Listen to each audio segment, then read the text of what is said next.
suficientes, ¿verdad? Ya vemos más de 100 personas y ya se irán integrando más compañeros y compañeras. Primero quisiera comenzar con que, bueno, nuestra fecha de examen es el 18 de mayo, según el calendario que nos pasaron. Eso quiere decir que tenemos eh, 5 clases, para antes del examen. Entonces, creo que sí logramos cubrir, sin duda logramos cubrir el programa de clases.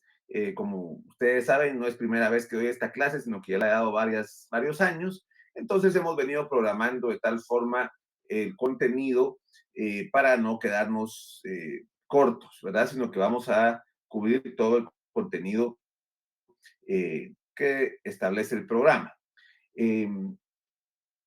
Entonces vamos bien con el contenido de las clases y vamos a tener nuestro examen el 18, que es el primero.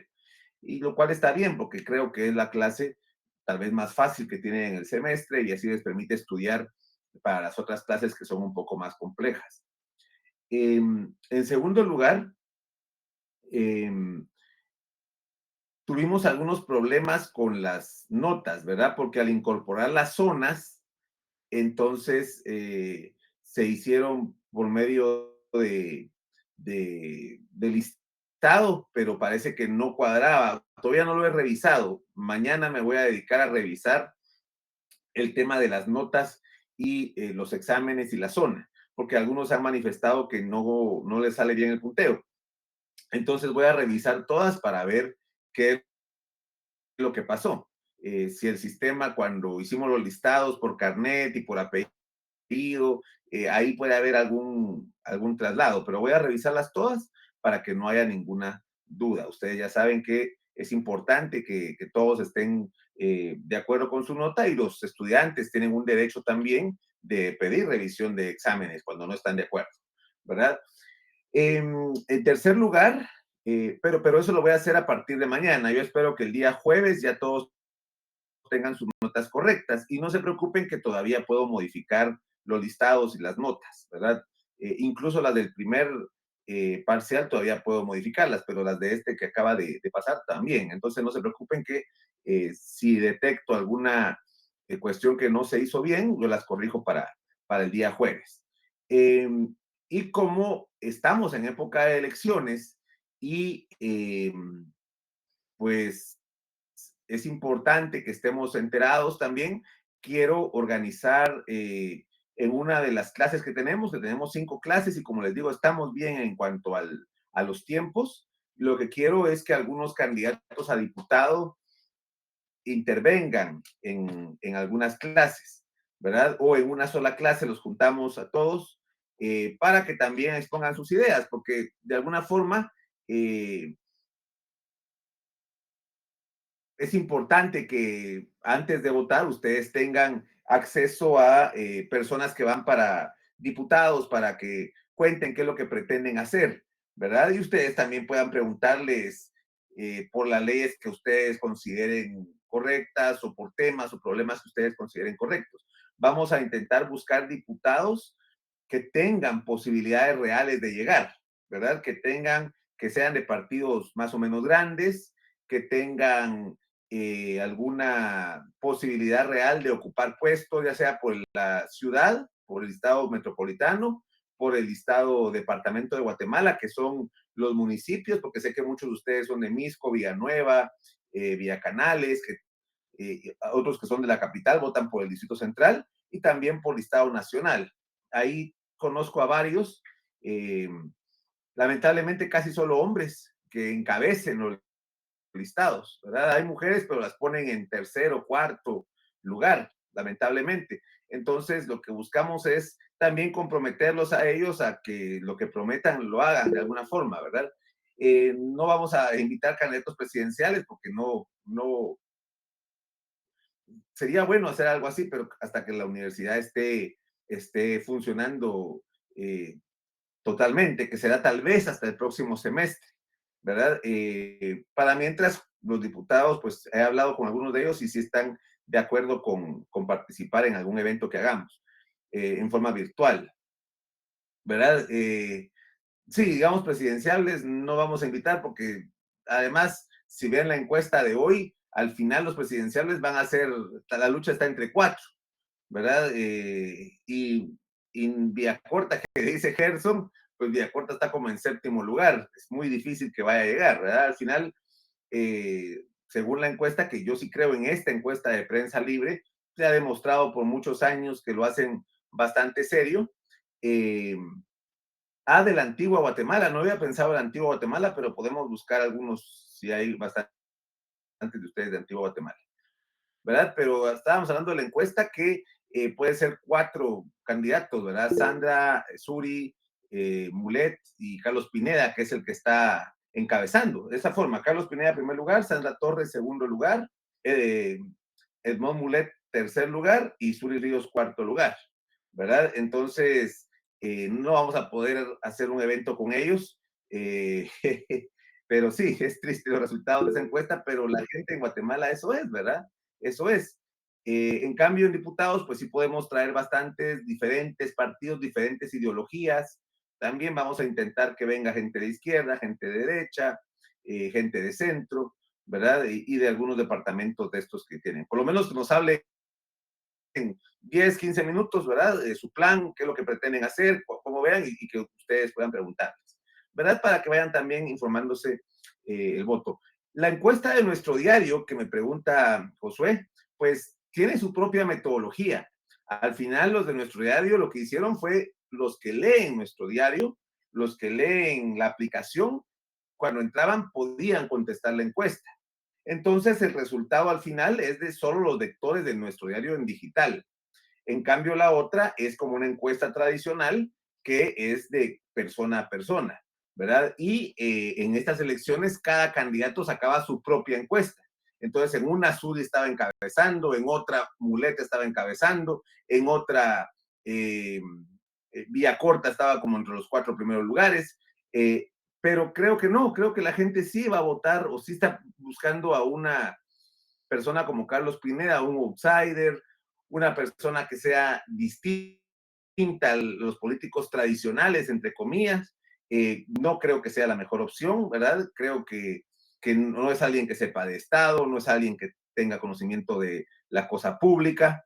Eh, pues a la gente de TikTok le gusta su campaña espontánea, tiene gente alrededor como Menchito que no, que no no aporta nada, pues es divertido si se quiere, pero no es eso lo que uno quiere de un político, ¿verdad? Pero saben que la mayoría de las personas es lo que quiere, un cambio, una cosa nueva, y la campaña de él pegó mucho.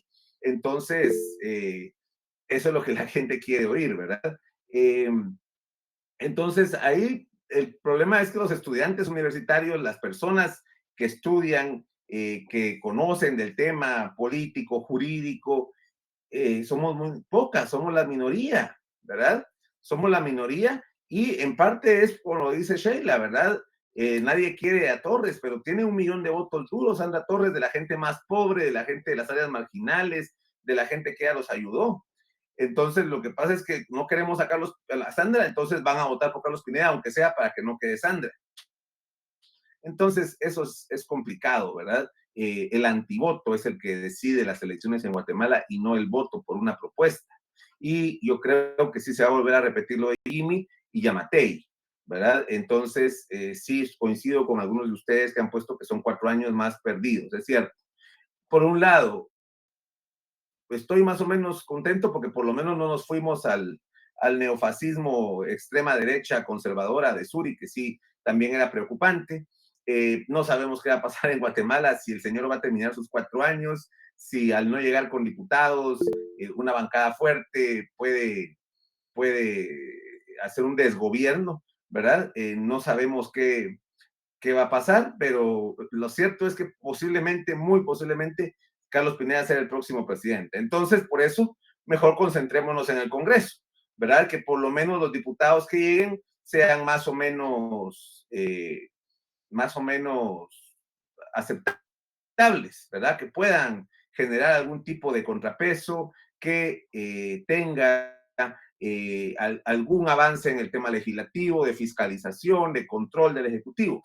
¿verdad? Y conozcámoslos antes de que lleguen, porque seguramente van a llegar, ¿verdad? Entonces, vamos a intentar contratar a la mayoría de los que podamos para que puedan participar en algún momento con nosotros. Bueno, habiendo ya hecho los anuncios del caso, entremos ya a nuestro contenido de la clase. Vamos a poder intentar avanzar lo más que podamos hoy para abarcar el tema que nos corresponde. En la última clase, si se recuerdan, empezamos a ver el tema del raciocinio jurídico. Les voy a empezar a compartir la pantalla para que podamos entrar en materia.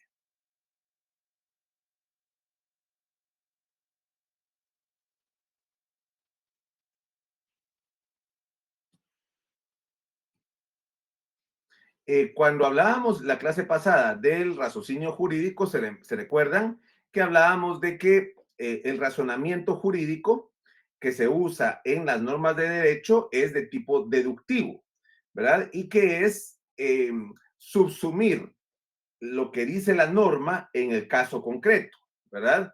Y haciendo un razonamiento de tipo deductivo como los que veíamos en la lógica formal, ¿verdad? Todas las personas que cometen el delito de homicidio tienen una pena de prisión de 15 a 40 años. Juan Pérez cometió el delito de homicidio, entonces Juan Pérez debe sufrir una pena de prisión de 15 a 45 años. Esa es la subsunción. Pero platicábamos de que no es tan sencillo, ¿verdad? No es tan sencillo el razonamiento jurídico, aunque sí se puede determinar que la ley es la premisa mayor, que la premisa menor es el caso concreto que se debe subsumir en base a las pruebas, ¿verdad? Y que en la conclusión es al final de cuentas un por tanto, un resuelve, es la sentencia propiamente, ¿verdad? Y que aquí hablábamos cómo al final todas las sentencias terminan siendo eso, la conclusión de un razonamiento jurídico, ¿verdad? Que la premisa mayor es la ley, la premisa menor es el hecho concreto con todas las pruebas y que se aplica a la ley, y finalmente vamos a ver que la conclusión es el por tanto, la sentencia propiamente, y que vamos a ver más ejemplos. Pero el día de hoy vamos a platicar un poco de los problemas reales que hay en cuanto a la aplicación de normas. No es nada más algo tan sencillo. Eh, Ese proceso de aplicación de las normas a los casos concretos tiene dos tipos de problemas. En primer lugar, problemas extralógicos y propiamente los problemas lógicos. En los problemas extralógicos son igual problemas jurídicos, pero no son propiamente motivo de lógica jurídica. Sí los vamos a ver, sí los vamos a analizar, porque es importante que los consideremos siempre antes de entrar propiamente a los problemas lógicos. Entonces, el día de hoy vamos a ver los problemas extralógicos. Los problemas extralógicos los podemos clasificar en tres: el de determinación de la vigencia de la ley, el interpretativo o hermenéutico y el de integración de las lagunas. Estos son problemas que los jueces, los abogados, los fiscales se ven antes de aplicar la ley al caso concreto. Es común que las partes, los abogados, lleguen a una audiencia, a un debate, con dos posiciones totalmente distintas de la aplicación al derecho. Y el juez es el que tiene que determinar al fin de cuentas quién de los dos tiene la razón. Y para eso, tanto el juez como los abogados tienen que desarrollar primero este tipo de problemas, ¿verdad? En primer lugar, el más sencillo, sin duda, es el de determinación de la vigencia, ¿verdad? ¿Cuándo está vigente una norma y cuándo no está vigente una norma? Esto más o menos lo tenemos claro todos, y lo importante es por eso que los abogados, los futuros abogados, fiscales y jueces tengan claro cuáles son las leyes que están vigentes, ¿verdad? ¿Cuáles son las leyes que están vigentes? ¿Cuándo entran en vigencia estas normas? ¿Cómo fueron creadas las normas? Si tenemos claro cuándo fueron aprobadas, cuándo van a entrar en vigencia. Recuerden que muchas veces las vigencias de las leyes tardan años en aprobarse. Por ejemplo, yo recuerdo que la ley del sistema penitenciario, cuando fue aprobada, se dejó un plazo de 10 años para que se construyeran las cárceles, ¿verdad? O sea, 10 años de vigencia para que empiecen a funcionar las cárceles que establecía la ley del sistema penitenciario. Pasaron 10 años y no se construyeron las cárceles, ampliaron ese plazo. Y muchas veces el Congreso amplía los plazos de vigencia de las normas cuando ya se van a entrar en vigencia y no se han hecho los cambios necesarios, ¿verdad? Un caso de estos ahorita pasó con la autopista Palín-Escuintla. Se vencía el contrato de la autopista que tenía la constructora que la hizo y ahora pasa a manos del Estado, pero no se previó esa circunstancia con el tiempo adecuado para que el Estado asumiera el manejo de la autopista, ¿verdad? Entonces ahorita están improvisando y están corriendo con eso, ¿verdad? Pero lo importante aquí es que tengamos claro los factores que determinan la fuerza obligatoria de un precepto jurídico, es decir, el conocimiento de las reglas de creación jurídica, cuando se aprueba una ley, cómo se toma la decisión jurídica de aprobar una ley. No es nada más con que el Congreso la apruebe. Recuerden que después de que el Congreso la apruebe, tiene que pasar a la presidencia para que la sancionen o en su caso la veten. Y después de esto tiene que pasar a publicación en el diario oficial y hay que ver siempre cuándo entra en vigencia, si hay una vacatio legis, si hay un periodo para que ésta empiece a funcionar, ¿verdad? Por supuesto, hay que tener claro cómo se estructuran los procesos para aprobación de las fuentes formales del derecho, es decir, cómo se aprueba la ley.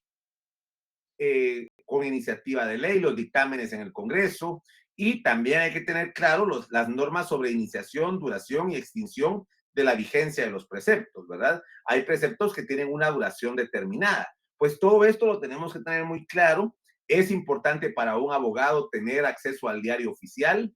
Ahora hay servicios como LinkedIn, InFile, que tienen ya lo ponen al día uno en cuanto a las normas. Entonces es bueno, no como estudiantes, tal vez no es necesario que como estudiantes adquieran estos servicios, pero sí recién graduados, adquirir estos servicios, pagarlos en conjunto con otros compañeros que acaban de graduarse, entonces para tener siempre al día las leyes, o por lo menos suscribirse al diario oficial y que les lleven todos los edictos, todas las leyes aprobadas. Y estar al día siempre en cuanto a las noticias, a ver los periódicos digitales, enterarse de qué leyes están aprobando. Recuerden claramente el artículo 3 de la ley del organismo judicial que dice contra la observancia de la ley no puede alegarse ignorancia, desuso, costumbre o práctica en contrario, ¿verdad? Lo que significa esto es que todos los habitantes tienen que conocer la ley, que no se vale decir yo no conozco la ley, yo no sabía que existía esa ley, ¿verdad? Lo que nos está diciendo esta norma es que todos los habitantes tenemos que estar enterados de las leyes del país. Por supuesto que esto no es cierto. Por supuesto que por esto es que están los abogados. La principal función de los abogados por eso es conocer la ley. Y recuerden que no solo es la ley, ¿verdad? La ley, claro, es la fuente principal de nuestro ordenamiento jurídico, es la ley, pero también la jurisprudencia que la complementa. Entonces, por eso es importante también estar al día en las sentencias de la Corte de Constitucionalidad, las sentencias de la Corte Suprema de Justicia que hacen jurisprudencia. Más o menos los abogados exitosos, los que tienen éxito en plantear amparos, tienen que conocer definitivamente las sentencias de la Corte de Constitucionalidad, pero no solo los amparos, también para litigar en materia civil, ahora cada vez más usan jurisprudencia de la Corte de Constitucionalidad. Para litigar en materia penal se usa mucho jurisprudencia de la Corte Interamericana de Derechos Humanos, ¿verdad? Que son normas también, que son fuentes del derecho en Guatemala. Por eso también hay que actualizarse en temas de jurisprudencia. La Corte de Constitucionalidad saca diplomados, a veces algunas entidades privadas sacan diplomados, el Colegio de Abogados saca diplomados de actualización de jurisprudencia, a los jueces les dan clases permanentes de actualización de jurisprudencia de la Corte de Constitucionalidad. Por eso es siempre importante estar actualizado en el tema del derecho. Recuerden que la costumbre es algo muy específico que rige en Guatemala siempre y cuando no esté establecido eso en la ley. Por supuesto que el derecho consuetudinario, el derecho indígena es diferente, ¿verdad? Estamos hablando de la costumbre en temas de no pueblos indígenas, ¿verdad? Ustedes ya llevaron un curso sobre eso, no tengo que extenderme tanto en ese tema. Y recuerden que también hay otros elementos importantes, como la vigencia de la ley, que la ley empieza a regir 8 días después de su publicación íntegra en el diario oficial, a menos que se amplíe o restrinja dicho plazo, como lo estábamos hablando, y que en ese plazo se tomará en cuenta todos los días, ¿verdad? Y también temas como la irretroactividad, que la ley no tiene efecto retroactivo, y que las leyes procesales tienen efecto inmediato, ¿verdad? Si está en un proceso y en determinado momento entra en vigencia otro tipo de proceso, ese tipo de proceso se termina con la norma que tienen y para lo que sea atinente se sigue con el nuevo proceso, ¿verdad? Dependiendo de en qué fase esté el caso, si está en debate, por ejemplo, un caso se va a terminar el debate con la norma anterior, ¿verdad? Pero un caso nuevo que entre el mismo día, si ya está vigente el nuevo proceso, ese se va a aplicar el nuevo proceso, ¿verdad? Entonces todo esto hay que tenerlo muy claro. Pero ¿por qué se los insisto? Porque pareciera que esto es un ABC que ustedes ya lo vieron desde hace mucho tiempo. Vean casos como este. Vean casos como este. Se recuerdan que en el 2022 el Congreso aprobó una ley que penalizaba el aborto, ¿verdad? Regulaba la educación sexual y rechazaba la diversidad de género. Esta ley era inconstitucional por muchísimas razones, ¿verdad? Era una ley hecha, como muchas veces la hacen en el Congreso, mal, pésimamente hecha, hecha ni siquiera con una ideología, hecha con un resabio de un tema conservador, ultrarreligioso, y la hicieron mal. Pero miren las abogadas de la Landívar, también se presentó el primer amparo contra el 18-2022, que esta abogada atacó los artículos de la ley de aborto. Pero esto fue el 9 de marzo. Vean, el 8 de marzo la aprueban y el 9 de marzo ya estaban presentando un amparo contra ella. Les pregunto, eh, ¿era jurídico esto? ¿Era adecuado esto? ¿Qué faltaba ahí? ¿Se podía presentar un amparo contra una ley que entró en vigencia un día antes? ¿O que fue aprobada un día antes? No, porque debían de pasar 8 días con este ley. Para empezar, debían pasar 8 días. Tenía que ser publicado en el diario. Tenía que ser publicada en el diario oficial. Pero esa ley ni siquiera había sido totalmente aprobada. Faltaba todavía la sanción presidencial. ¿Verdad? El presidente al final vetó esa ley y la regresó al Congreso. Y el Congreso ya no la aprobó. Recuerden que el Congreso tiene primacía legislativa. Si el Congreso quería aprobar esa ley con 107 votos, podía aprobarla, aunque el presidente la vetara, ¿verdad? Y el Congreso la mandaba. Pero ahí ni siquiera había pasado eso.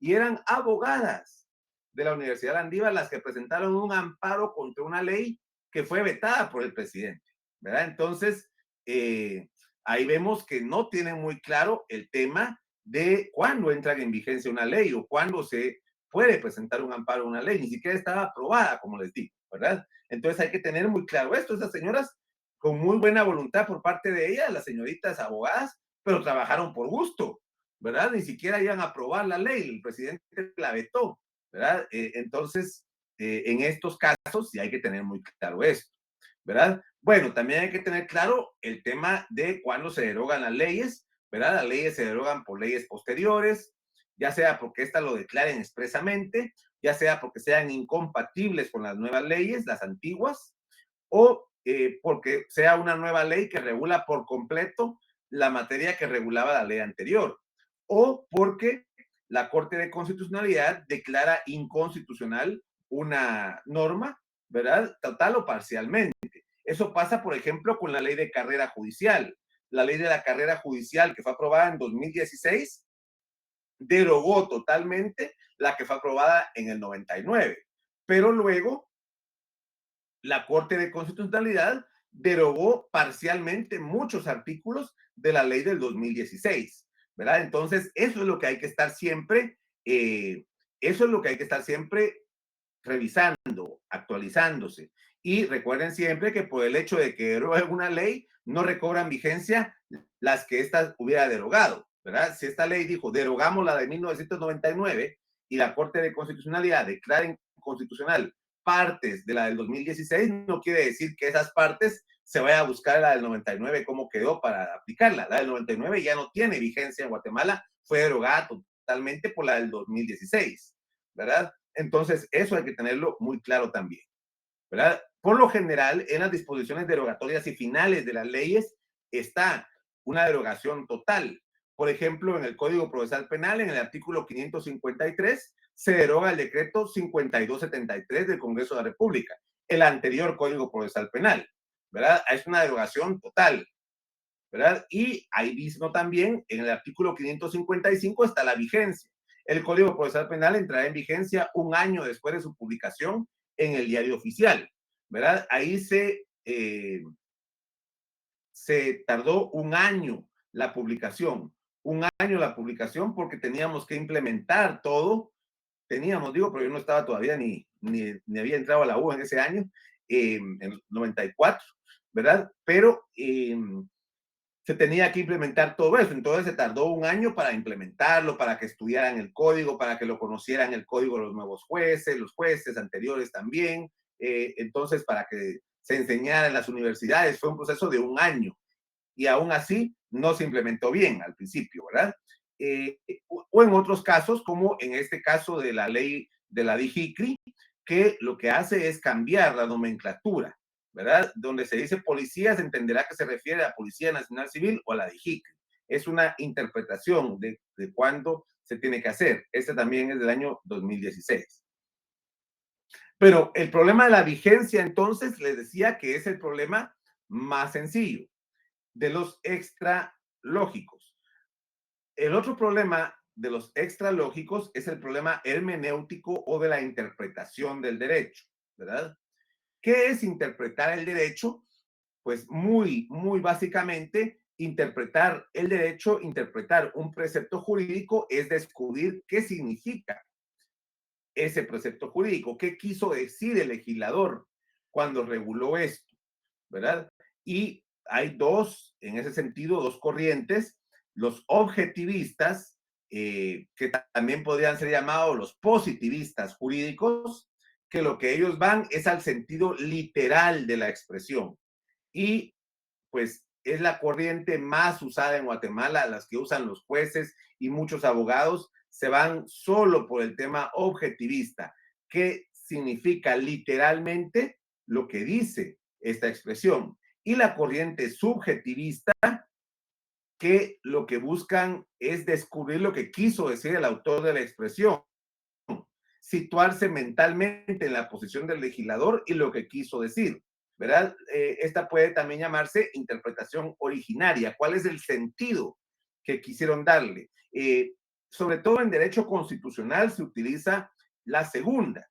En derecho constitucional se aplica más el tema de buscar qué es el contenido esencial de la norma constitucional, porque la Constitución tiene muchos principios, tiene muchos valores y necesita una interpretación extensiva, necesita una interpretación que vaya a los orígenes de la norma, a la historia, a los fines de lo que se pretendía hacer con la Constitución. En cambio, las leyes ordinarias como el Código Civil, sobre todo el Código Penal, el Código de Notariado, se va más a la interpretación literal. Un ejemplo lo tiene la ley del organismo judicial. La ley del organismo judicial, en su artículo 10, establece las reglas de interpretación, ¿verdad? Ustedes también ya las conocen, donde dice las normas se interpretarán conforme a su texto, según el sentido propio de sus palabras, a su contexto y de acuerdo a las disposiciones constitucionales. Aquí hay tres tipos distintos, ¿verdad? Primero, en el sentido propio de sus palabras, es decir, textualmente, ¿qué significan? Luego, depende del contexto. No es lo mismo en un contexto determinado cierta palabra que en otro contexto. Y luego a las disposiciones constitucionales. Y cuando una ley no es clara, no se desatenderá su tenor literal con el pretexto de consultar su espíritu. Eso lo dice la ley del organismo judicial. Pero insisto, la ley del organismo judicial establece las reglas de interpretación para los casos de jurisdicción ordinaria, especialmente.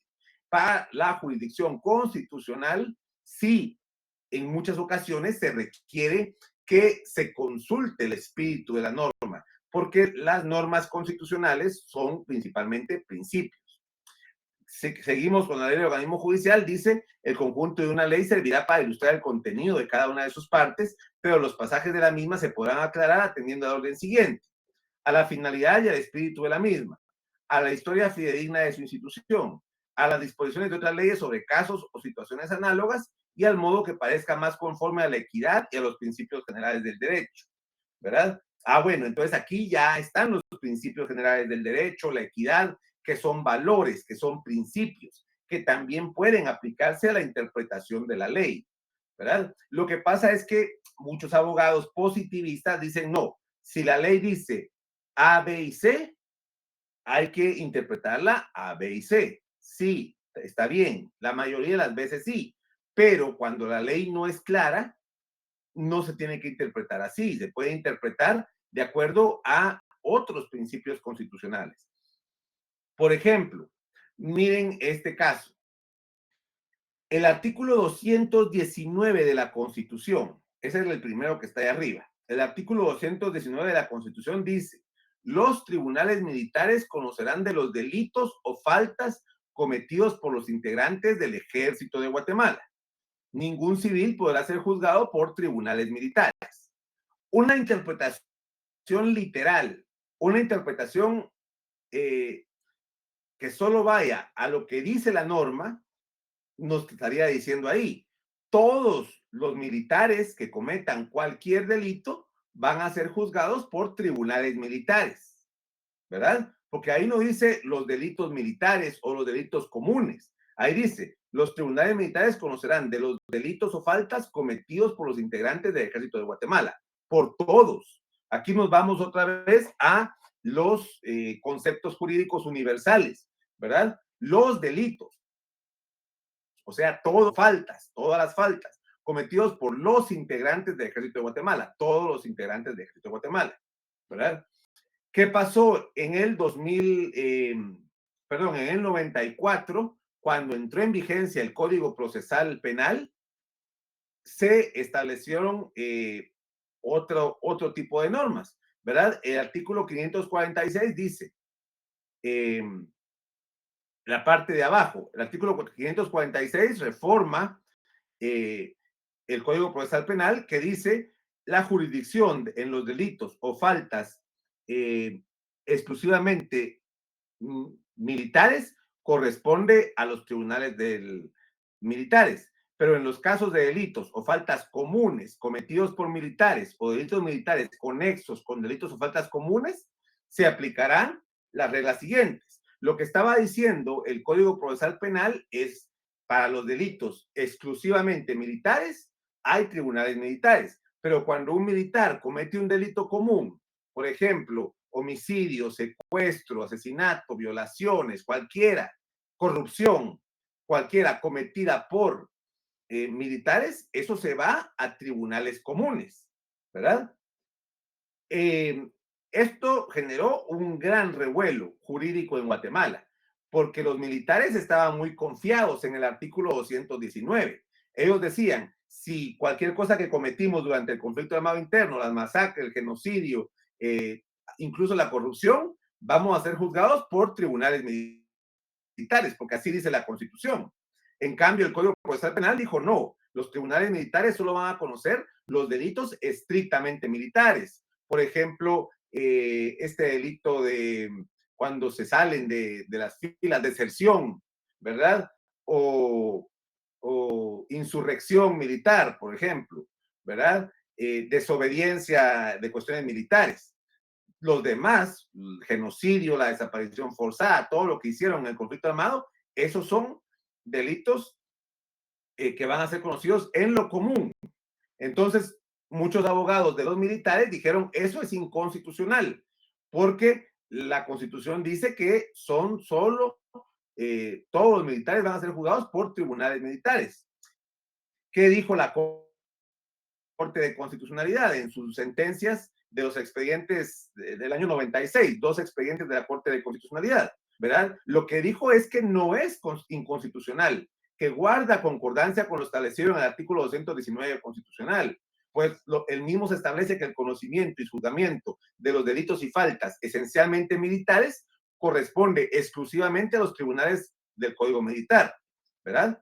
Y en cambio, los delitos comunes tienen que ser conocidos con tribunales comunes, ¿verdad? Entonces la Corte de Constitucionalidad interpretó el artículo 219 constitucional, ¿verdad? Y dice que la excepción de los militares era que creaban tribunales militares es solo para los delitos esencialmente militares. Pero aquí se dan cuenta la interpretación que da la Corte de Constitucionalidad a un artículo constitucional no es una interpretación literal, sino que se va a una interpretación de los fines de la Constitución. ¿Cuál es el fin de la Constitución? ¿Será que el fin de la Constitución es crear un fuero militar para los militares tengan sus propios tribunales y no puedan ser juzgados como todas las demás personas por delitos comunes? No, el fin de la Constitución no es ese. El fin de la Constitución es que para aquellos delitos estrictamente militares, darles un tribunal militar, pero si cometen un delito común, tienen que ser juzgados en lo común. Pero entonces la Corte de Constitucionalidad no se fue por la interpretación literal. Y aquí es donde sí hay que tener muy claro esto, porque hay muchos, incluso profesores de la universidad, que nada más se enfocan en la interpretación literal de las normas. Y la interpretación literal de las normas está bien para problemas comunes, básicos, pero muchos problemas requieren una interpretación más allá de lo literal, ir a los principios de la norma, ir a los orígenes, cuáles son los fines de la norma, cuál es lo que el legislador quiso decir. Y para eso hay que auxiliarse de los principios generales del derecho, de la equidad, de los valores constitucionales. A veces también hay que hacer una interpretación, una investigación de los archivos del Congreso, de los archivos de la Asamblea Constituyente para ver por dónde iba la discusión. ¿En qué caso se hace esto y en qué caso no? La complejidad del caso va a darnos la clave en ese sentido, ¿verdad? Depende de qué norma estamos interpretando. Si es una norma compleja que tiene que ver con cuestiones constitucionales, pues no se puede hacer nada más una interpretación literal. ¿Alguna pregunta en relación a esto? ¿Alguna duda que tengan?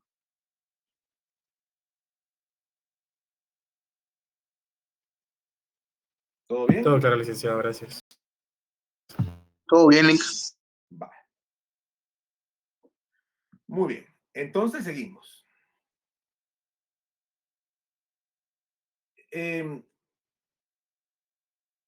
La ley del organismo judicial en su artículo 4 también nos da otros elementos que hay que tomar en cuenta, ¿verdad?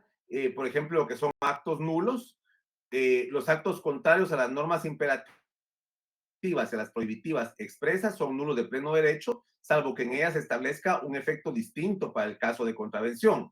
Eso tiene que ver con el principio de identidad que hablábamos hace algunas semanas, ¿verdad?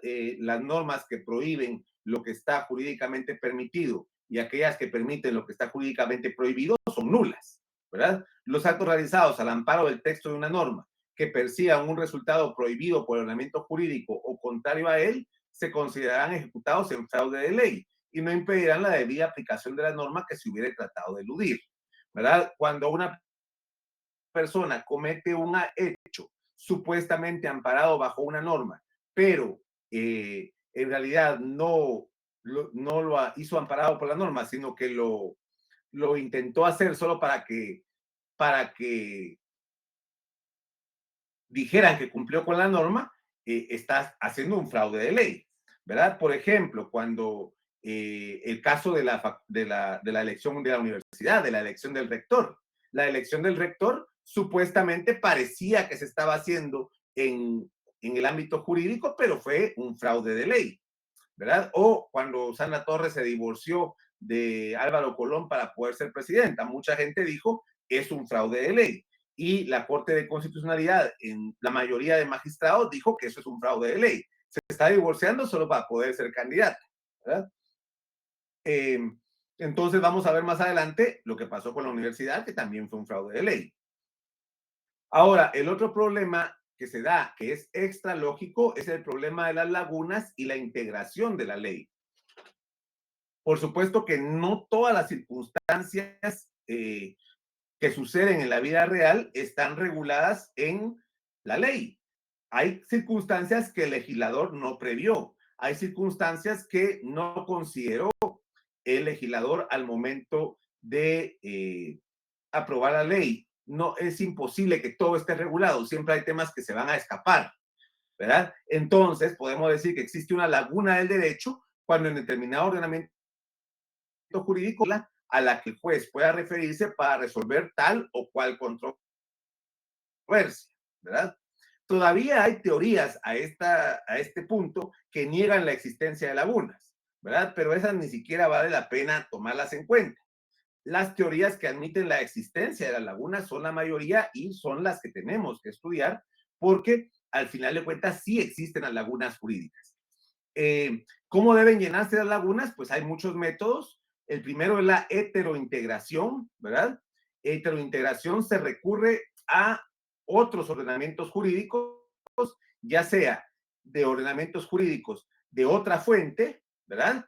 Ya sea derecho natural, ordenamientos extranjeros, ordenamientos precedentes, o recorriendo a fuentes distintas de la dominante, ya sea la costumbre, la jurisprudencia o incluso la doctrina. Cuando algo no está en la ley, se puede recurrir a la costumbre. Cuando algo no está, se puede recurrir a la jurisprudencia o incluso a la doctrina, incluso a lo que dijeron algunos autores, ¿verdad? Y la autointegración, por supuesto, que es la forma más utilizada, ¿verdad? Que es en el mismo ordenamiento jurídico, ya sea por analogía o por los principios generales del derecho que se encuentran en las normas constitucionales por lo general. Entonces, sí hay formas de resolver las lagunas jurídicas. La ley del organismo judicial, ¿qué es lo que dice? La ley del organismo judicial dice los jueces no pueden suspender, retardar ni denegar la administración de la justicia sin incurrir en responsabilidades. En los casos de falta, oscuridad, ambigüedad o insuficiencia de esta ley, resolverán de acuerdo con las reglas establecidas en el artículo 10 de esta ley y luego podrán el asunto de conocimiento de la Corte Suprema de Justicia a efecto de que, si es el caso, ejercite su iniciativa de ley.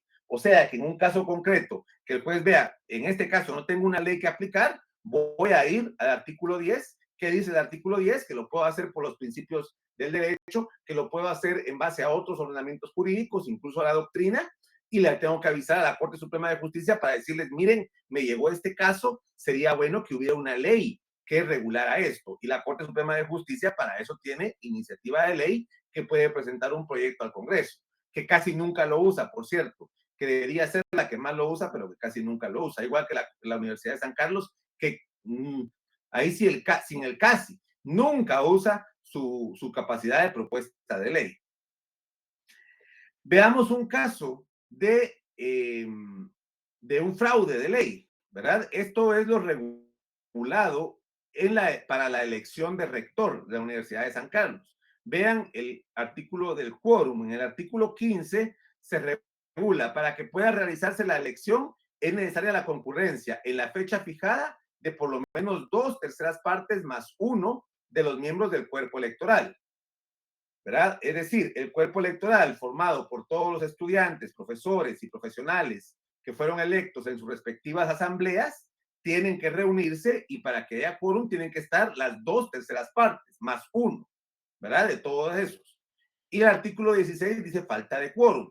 Si no se diera el quórum establecido en el artículo anterior, la elección se celebrará el día hábil siguiente a la misma hora, siempre que concurran por lo menos 2/3 partes de los miembros del cuerpo electoral.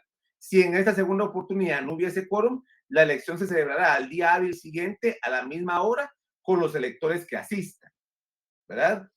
Claro, lo que pasó en la elección de rector fue esta última parte, ¿verdad? Como no había quórum, se celebró con los electores que asistían. Claro, lo que pasa es que no dicen que no dejaron entrar a la sesión a los que habían sido electos por las otras planillas, que solo dejaron entrar a la sesión a los que iban a votar por Walter Mazariegos, ¿verdad? O que las mismas secretarios de las facultades no dieron la certificación de los actos que habían sido electos. Por ejemplo, en la Facultad de Agronomía, en los 3 cuerpos ganó gente que no era de Walter Mazariegos. Y lo que hicieron fue no darle las certificaciones, decir que equivocarse, incluso llegaron al nivel de que equivocaciones tontas del secretario de la facultad, con lo cual se votaron varias asambleas que habían sido electas democráticamente, ¿verdad? Por supuesto que una interpretación literal de la norma solo nos daría esto que está pasando en el artículo 16. Por eso no podemos quedarnos en muchos casos solo con la interpretación literal, sino que hay que ir más a los hechos. Y aquí es donde los problemas extralógicos tienen una función fundamental, ¿verdad? Bueno, creo que ya no me da tiempo, porque a las 7 tienen ustedes su otra clase, de seguir planteando estos temas, pero la próxima clase es el día jueves y tenemos un poquito más de tiempo para poder revisarlos. ¿Alguna duda de lo que hemos visto hoy?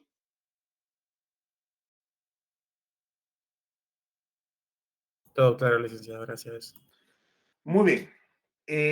Entonces, nos vemos el día jueves y para este examen final, aparte de las diapositivas, también hay otra parte del texto de